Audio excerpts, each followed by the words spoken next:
Assalamu alaikum. So, simply put, white converts are caught between two worlds here. As I always said, if you're a white male convert, you know every political rant is going to end with the phrase "present company accepted." Um, if we look at white people who don't like Islam, they can some of the reasons why they don't like Muslims is that they see Muslims and Islam as the other, who are not like us. They may think that they're terrorists, or they may have sympathy towards terrorists, or that they're a fifth column ready to take over the country. Or even if they don't think that way, they might think, well, look at the killing in the Muslim world, look at the oppression, look at the barbarity of Sharia law. They're all marrying their cousins, or they're just marrying young girls. They're not integrating. And mainly a lot of it has to do with how they see or how they think Muslims treat women. So they look at the hijab and they see it as oppression.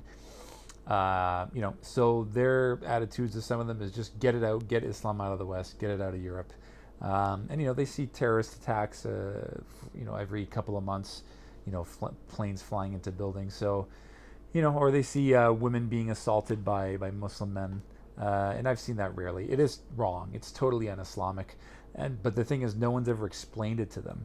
So I think if we give them time to explain it to them, over years we find that converts will see that many times their family will come around after lots of work. So, and then historically, when we look at conflicts between Muslims and Christians, like we look at Andalus, Istanbul, all the way to the doorsteps of Vienna.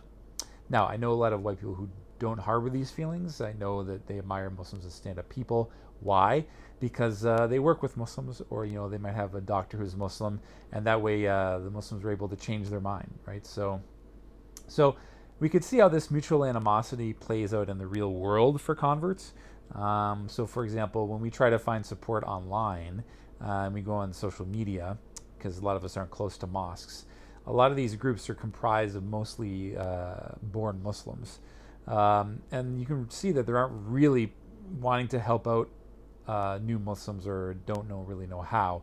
So most of their posts are just about how much Muslims are supposed to dislike the West, or the kuffar, or white people in general. They'll post scenes from wars, or women getting their hijabs ripped off or beaten up, or graffiti spray painted on mosques. And again, that's horrible, not to downplay Islamophobia. We know that it exists. But when you ask them, why are you posting this? They'll just say that it's Islamic awareness. I mean, we're well aware of it. The thing is, if you question why are you posting this, when you should be posting things to help out new Muslims, sometimes you can get your iman questioned. Like, again, if you question, the current paradigm that they think that that everything going on with the non-Muslim world is completely evil, and everything that this is going on with Muslims, the Muslim world, is pure and good. They might actually question your faith. I have one friend of mine who was discussing with a friend of his of 15 years. He was a convert, and he was discussing with a born Muslim who he knew very well. And he just basically stated simply, mildly, the West has done some good things too. There's, an emphasis on human rights. If a Muslim woman gets attacked, she can press charges. Christendom has, tried to emphasize a dialogue with the Muslim world. Just mild things like that. And he got his faith questioned, So it's really sad that we've gotten to this point.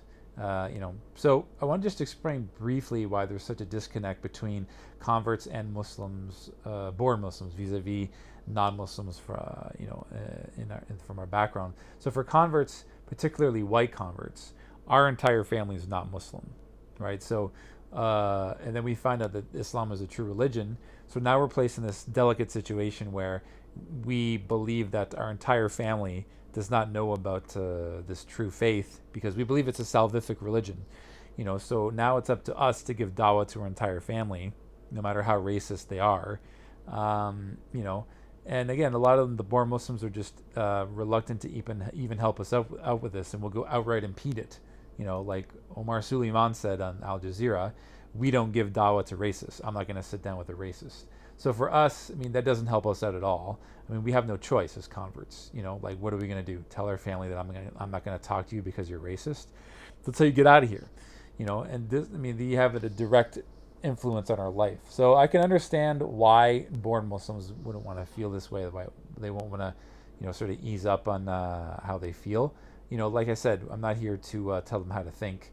They're not here. They're here to speak their mind. I mean, they were bullied at by non-Muslims. Like they have a lot of anger towards non-Muslims because of what's happened in Muslim countries. And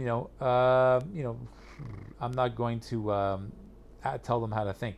But for converts, we know that what they might hear from a Muslim might be the only time that they hear from you.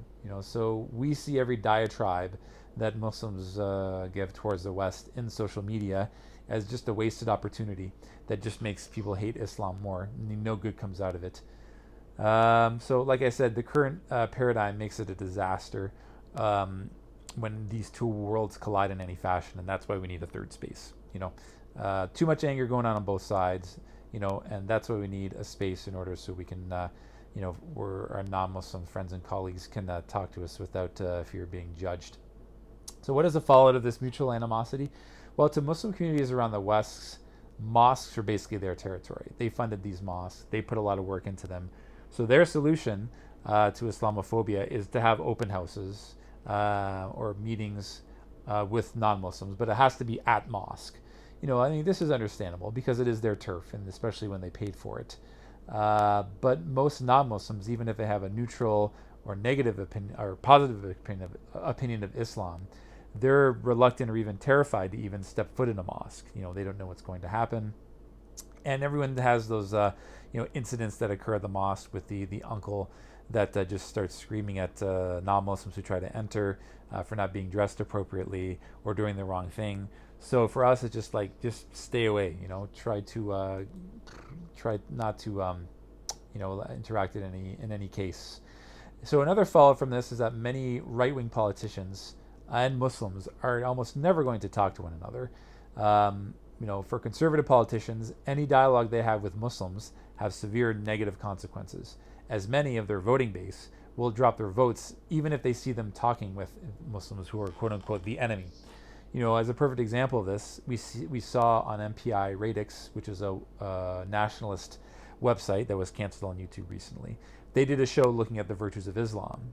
And in another video, they bashed Tommy Robinson and the anti-jihadi movement. So the three hosts genuinely wanted to know more about Islam. They got an incredible amount of flack from their right-wing nationalist base, saying they shouldn't even learn from it, we shouldn't even discuss Islam, or we shouldn't even reach out to Muslims, and even accuse them of being outright Muslim sympathizers. But again, no Muslim organizations reached out to them, even though they got lots of funding, and it's their job to reach out to, these people who want to learn about Islam, even if they're on the anti-Islam right, to clear up these misconceptions that they had about things like FGM and hudud punishment. So it was up to me and the Mad Mamluks to actually reach out and have the courage to reach out to one of their members to have a discussion with them on their show. And we didn't have to agree on everything. But and may Allah reward us for at least trying to make an attempt. But my speculation is a lot of these Muslim organizations, even if they reached out to these anti-Islam groups, they would get a lot of flack and discouragement and cancel culture from Muslims on the left who have done that before to leaders like Hamza Yusuf. And similarly, any Muslim leader, any imam, any Islamic speaker, they get canceled and condemned by several Muslim organizations when they try to reach out to these organizations. But someone has to do it. I mean, someone has to reach out because right now we just have a complete vacuum and lack of dialogue. So I mean, like I said, the only two Muslims that these right-wing groups ever see are the left-wing Muslims who are mostly non-practicing, who are extremely liberal, so that and extremely anti-West and have a lot of anger towards white people in general. And the other extreme that they see that are going to get a platform on mainstream television is your extremist, Daeshi, bellicose sock puppets like Anjem Chowdhury. So to sum up, there's too much mutual anger, too much hatred and fear between Muslims and the Anglosphere, and it's going to get far worse. So in order to prevent World War III, we need to reach out and create our own spaces so that we can have this dialogue.